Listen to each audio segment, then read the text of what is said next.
Good morning dear student, myself Ambika, I am a biology faculty and I welcomes you all on the behalf of IIT Ashram and Doctors Ashram। और आज हम discuss करने वाले हैं खोज के solutions जो आपने खोज का एग्ज़ाम दिया था सेट 3। तो पेन और पेपर लेकर तैयार हो जाइए और देखते हैं कितने क्वेश्चंस आपके ठीक हैं, क्योंकि यहाँ पर +4 और -1 की मार्किंग है। चलिए क्वेश्चन नंबर 1, पहला ही क्वेश्चन असर्शन और रीज़न का आ गया। चलिए देखते हैं। The rib cage protects the brain from injury. देखो इसको सॉल्व करने का तरीका क्या होता है बेटा, कि जब भी कभी हम असर्शन रीज़न पढ़ते हैं तो सबसे पहले हमारे पास 4 ऑप्शंस बनते हैं। उसमें हम पहला वाला देखते हैं कि the rib cage protects the brain from injury. तो सबसे पहले हमको ये चेक करना है कि क्या ये सही है। तो जो बेटा रिब केज है ना, वो ब्रेन को प्रोटेक्ट नहीं करता है, तो पहला हो गया आपका गलत। ठीक है, दूसरा अब हम रीज़न देख लेते हैं कि रीज़न क्या बोल रहा है। रीज़न बता रहे हैं the rib cage is bony structure that surrounds the lungs. हाँ देखो क्या होता है, हमारा जो चेस्ट कैविटी है ये इसमें जो रिब्स होते हैं हमारे पीछे से पीछे की तरफ यहाँ पर ये जुड़े हुए होते हैं और आगे जुड़े हुए थे स्टर्नम से, चेस्ट बोन कहते हैं। तो ये एक केज जैसा बना लेता है और ये क्या करता है, हमारे लंग्स को प्रोटेक्ट करता है। ठीक है, तो ये क्या हो गया, सही हो गया, है ना। गलत क्यों हुआ ऊपर वाला, क्योंकि कहाँ पर है रिब केज, यहाँ है, यहाँ नहीं है, तो ब्रेन को प्रोटेक्ट नहीं कर रहा, ब्रेन को स्कल प्रोटेक्ट करता है। ठीक है, तो पहला गलत हो गया और दूसरा सही है। अब देखते हैं, जैसे यहाँ पर पहला ऑप्शन है both A and R true, तो दोनों सही नहीं है, तो ये यही खत्म हो जाता है, आगे पढ़ने की जरूरत नहीं है। ऑप्शन बी में जाते हैं, both A and R true, ये भी यही खत्म हो जाता है क्योंकि ट्रू दोनों नहीं है। ठीक है, तीसरा पढ़ते हैं, A is false but R is true. तो ए क्या है, गलत है, और आर क्या है, सही है। तो हमारा जो ऑप्शन है वो यही सही हो जाता है कि ए क्या है, गलत है, और आर जो है वो सही है। चौथा देख लेते हैं, both A and R false, तो ये भी नहीं है। ठीक है, तो हमारा आंसर हो जाता है बेटा ऑप्शन सी। चलिए नेक्स्ट क्वेश्चन देखते हैं। Question number 2, the people who lives in forest and depends on them are called. वो लोग जो फॉरेस्ट में रहते भी हैं और उस पर डिपेंड भी हैं, ठीक है, उनको हम क्या बोलते हैं। क्या बोलेंगे, टूरिस्ट नहीं, टूरिस्ट अगर हम फॉरेस्ट की बात भी करें तो हो सकता है घूमने चले जाएं, है ना, पर टूरिस्ट नहीं बोलते उनको हम। ठीक है, फॉरेस्ट ऑफिसर जो जॉब करते हैं फॉरेस्ट से रिलेटेड वो रहते हैं, बट वो उस पर डिपेंड नहीं होते, उसके अंदर नहीं रहते हैं ना, उनका एक सर्टेन प्लेस होता है, वहाँ रहते हैं। ठीक है, ट्राइबल्स और अ फॉरेस्ट ड्वेलर्स, वो लोग, उनको या तो हम ट्राइबल्स बोलते हैं या जो जंगल में घूमते रहते हैं इधर उधर। ठीक है, तो वो हमारा आंसर हो जाएगा who lives in the forest and depends, tribals और अ फॉरेस्ट ड्वेलर्स। ठीक है, वुड कटर तो जाएंगे और जाकर वुड काट कर वापस आ जाएंगे, तो ये तीनों तो नहीं है ना। कौन सा आंसर है हमारा, option C, tribals and forest dwellers. ठीक है, चलिए क्वेश्चन 2 नेक्स्ट क्वेश्चन देखते हैं। Question number 3, the parasite that cause malaria affects.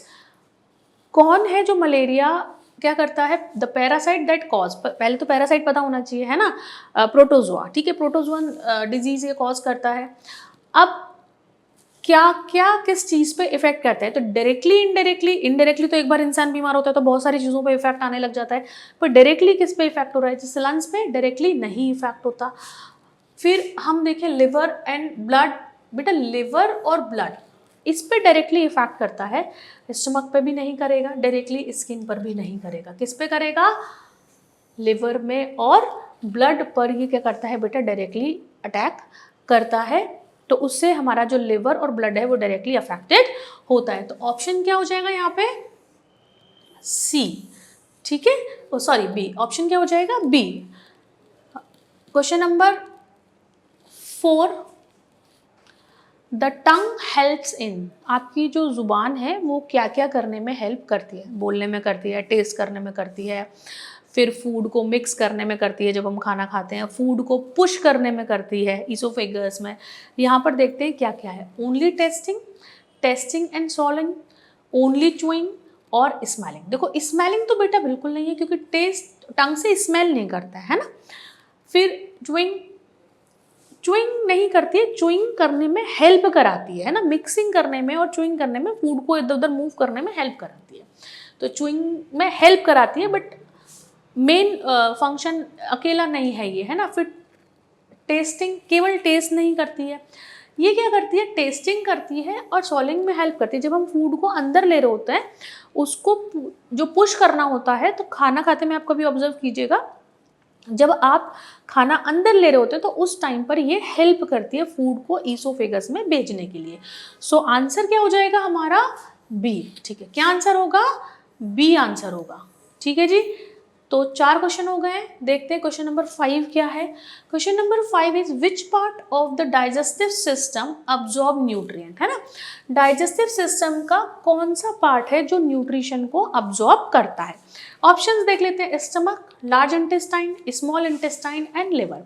देखिए ये जो आपका स्टमक है बेटा, ये क्या करता है, फूड को डाइजेस्ट करने में हेल्प करता है, चर्निंग करना, मिक्सिंग करना, डाइजेशन करना, ये सारे काम कहाँ पर होते हैं, स्टमक में होते हैं। ठीक है, लार्ज इंटेस्टाइन में बेटा ये आंसर गलत है। लार्ज इंटेस्टाइन में एक्सेस वाटर का अब्जॉर्प्शन होता है। जो भी हमने खाना खाया होता है उस खाने में जो एक्सेस में पानी होता है, वो पानी अब्जॉर्प्शन का काम कौन करता है, आपका लार्ज इंटेस्टाइन करता है। ठीक है, स्मॉल इंटेस्टाइन, इसका आंसर है बेटा स्मॉल इंटेस्टाइन। ठीक है, लिवर भी बाइल बनाता है ना, बाइल बनाता है, बाइल सॉल्ट्स, और वो क्या करते हैं, फैट के डाइजेशन के लिए ज़रूरी होते हैं क्योंकि इमल्सिफिकेशन करते हैं फूड का। डन, तो वो भी नहीं कर रहा है, अब्जॉर्प्शन कौन कर रहा है, स्मॉल इंटेस्टाइन। तो अगर हम थोड़ा सा स्ट्रक्चर देखें स्मॉल इंटेस्टाइन का, ये लार्ज इंटेस्टाइन है। ठीक है,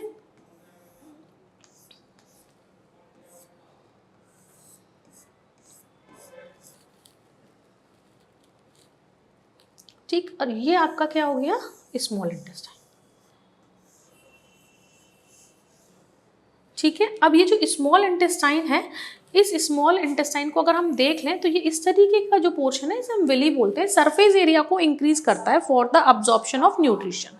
ठीक है, अब इसमें क्या होगा कि यहाँ पर अगर हम देखें, so it is surrounded by number of capillaries. ठीक है, नंबर ऑफ कैपिलरीज से सराउंड रहता है। What does it do, absorb the nutrient. जो फूड डाइजेस्ट हुआ है, उस डाइजेस्टेड फूड से न्यूट्रिशन को अब्जॉर्ब करने का काम यहाँ पर होता है। तो राइट आंसर इज सी। ठीक है जी, चलिए नेक्स्ट देखते हैं। क्वेश्चन नंबर 6 क्या बोल रहा है, क्वेश्चन नंबर 6 बोल रहा है which of the following is non biodegradable. ठीक है, आजकल बच्चे इसके ऊपर बहुत बात हो रही है, आजकल से मतलब पहले बहुत हो रही है, अब बहुत ज़्यादा कॉमन हो चुका है कि डिग्रेडेबल जो मटेरियल है वो बायोडिग्रेडेबल है या नहीं है। क्योंकि हम जितनी भी चीज़ें यूज़ करते हैं उसमें बहुत सारी चीज़ें ऐसी होती हैं जो बायोडिग्रेडेबल नहीं होती। बायोडिग्रेडेबल का मतलब होता है that can be degraded in the environment itself, है ना। हमको उसके लिए कुछ ऐसे केमिकल्स या मशीनरीज या बर्निंग या इस तरीके की कोई भी चीज़ों को यूज़ ना करना पड़े और एनवायरनमेंट में वो अपने आप ही डिग्रेड हो जाए, ऐसी चीज़ों को हम बायोडिग्रेडेबल बोलते हैं। यहाँ पर टर्म बोला जा रहा है जो which of the following is non biodegradable, जो बायोडिग्रेडेबल नहीं है। तो देखते हैं, ऑरेंज पील, बेटा ये तो ऑटोमेटिकली डिग्रेड हो जाएगा, है ना। बनाना लीफ ये भी हो जाएगा।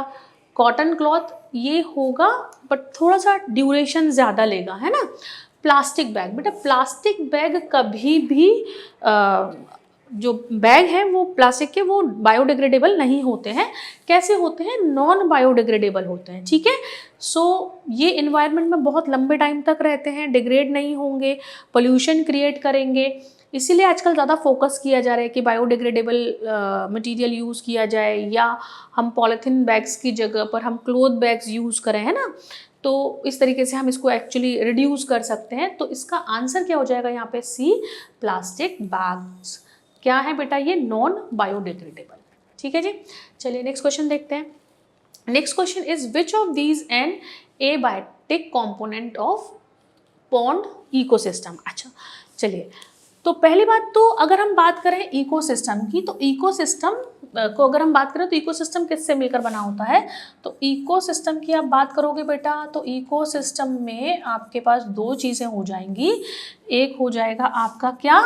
एक हो जाएगा आपके बायोटिक कंपोनेंट्स और दूसरे हो जाएंगे आपके ए बायोटिक कंपोनेंट। बायोटिक का मतलब होता है लिविंग, क्या होगा? लिविंग। और अबायोटिक का मतलब होगा बेटा नॉन लिविंग। ठीक है, तो इकोसिस्टम में बायोटिक कंपोनेंट होंगे और एबायोटिक। यहाँ पूछा क्या गया है?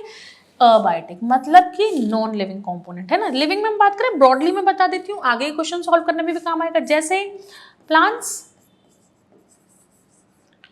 फिर आपके एनिमल्स एंड माइक्रो ऑर्गेनिजम्स। ठीक है जी, तो ये लिविंग हो गए, ब्रॉडली हम पढ़ रहे हैं यहाँ पे। अबायोटिक में अगर ब्रॉडली देख लें तो क्या हो जाएगा? Soil, air, water. ठीक है, तो ये क्या हो गए? आपके एबायोटिक कंपोनेंट हो गए। ठीक है, तो अगर हमको ये पूछा गया है कि एबायोटिक कंपोनेंट क्या है पॉन्ड के, देख लेते हैं क्या है। प्लांट्स तो बेटा क्या हो गए? लिविंग हो गए, है ना, तो ये आंसर नहीं है। फिश भी लिविंग हो गई, एनिमल में आ गए, तो ये भी आंसर नहीं है। फ्रॉग भी लिविंग हो गया, एनिमल में आ गया, तो ये भी आंसर नहीं है। और जो रॉक है वो आपका क्या है? सॉइल है, रॉक्स है, स्टोन है ना, ये सारी चीजें अभी क्या हो जाएंगी? नॉन लिविंग में। तो ये इसका जो आंसर होगा वो क्या होगा? This D, rock.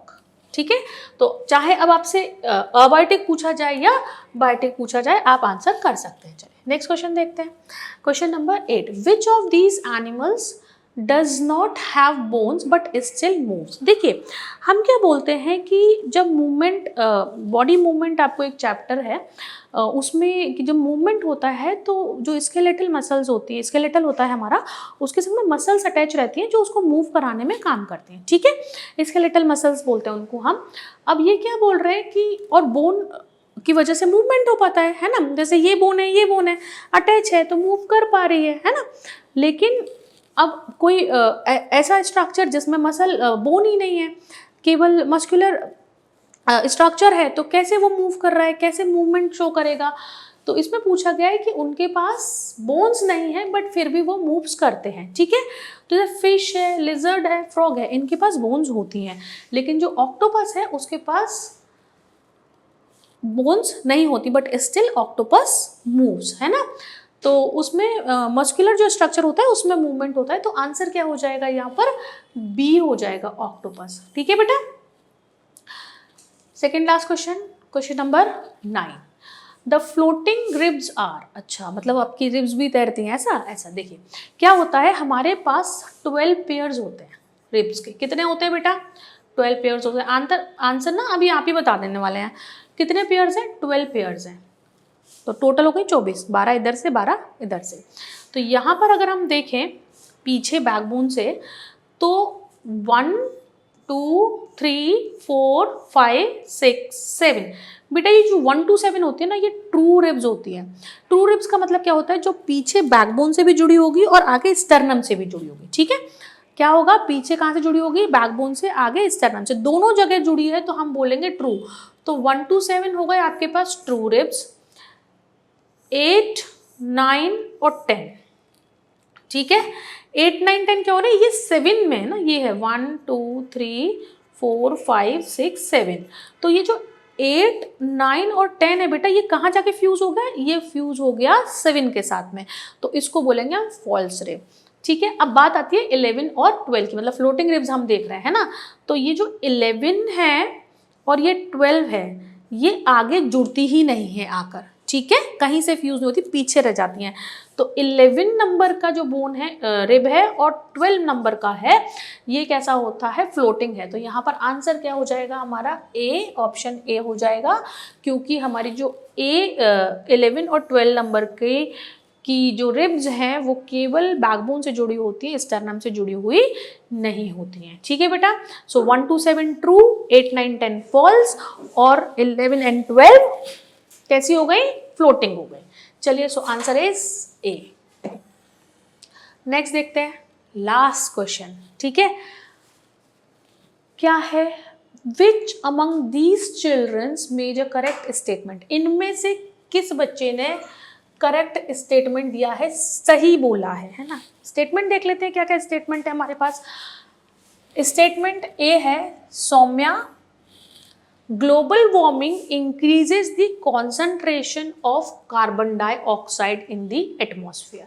ठीक है, Sumit, global warming increases the concentration of the nitrogen in the atmosphere. Sanchit, global warming increases the concentration of oxygen in the atmosphere.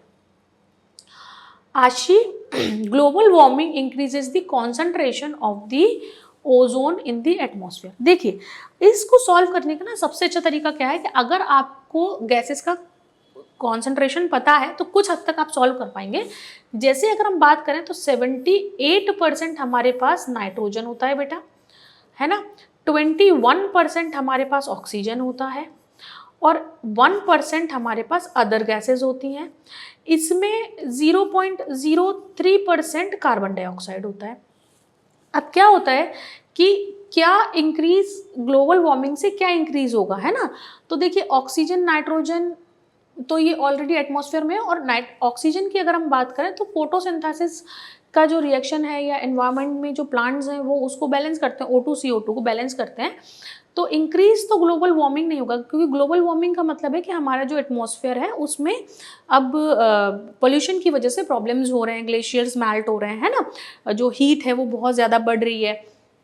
तो किस वजह से होगी, ऑक्सीजन की वजह से नहीं है, नाइट्रोजन की वजह से भी नहीं है, और ओजोन की वजह से भी नहीं है। ये होता है बेटा CO2 की वजह से होता है। किसकी वजह से होता है, CO2। कार्बन डाइऑक्साइड का कॉन्सेंट्रेशन जब ज़्यादा हो जाएगा तो क्या होगा, ग्लोबल वार्मिंग होगी। तो किसका स्टेटमेंट सही हो गया, ए ऑप्शन सही है। सौम्या का स्टेटमेंट सही है कि जो ग्लोबल वार्मिंग इंक्रीज हो रही है वो किसकी वजह से हो रही है, due to the increase in the concentration of carbon dioxide. तो इस तरीके से बेटा हमने बायोलॉजी के हमारे 10 क्वेश्चंस को सॉल्व किया। आप चेक कीजिए कितने सही हैं कितने गलत हैं, एंड होपफुली आपने अच्छा ही किया होगा and you will get a good scholarship. चलिए, थैंक यू।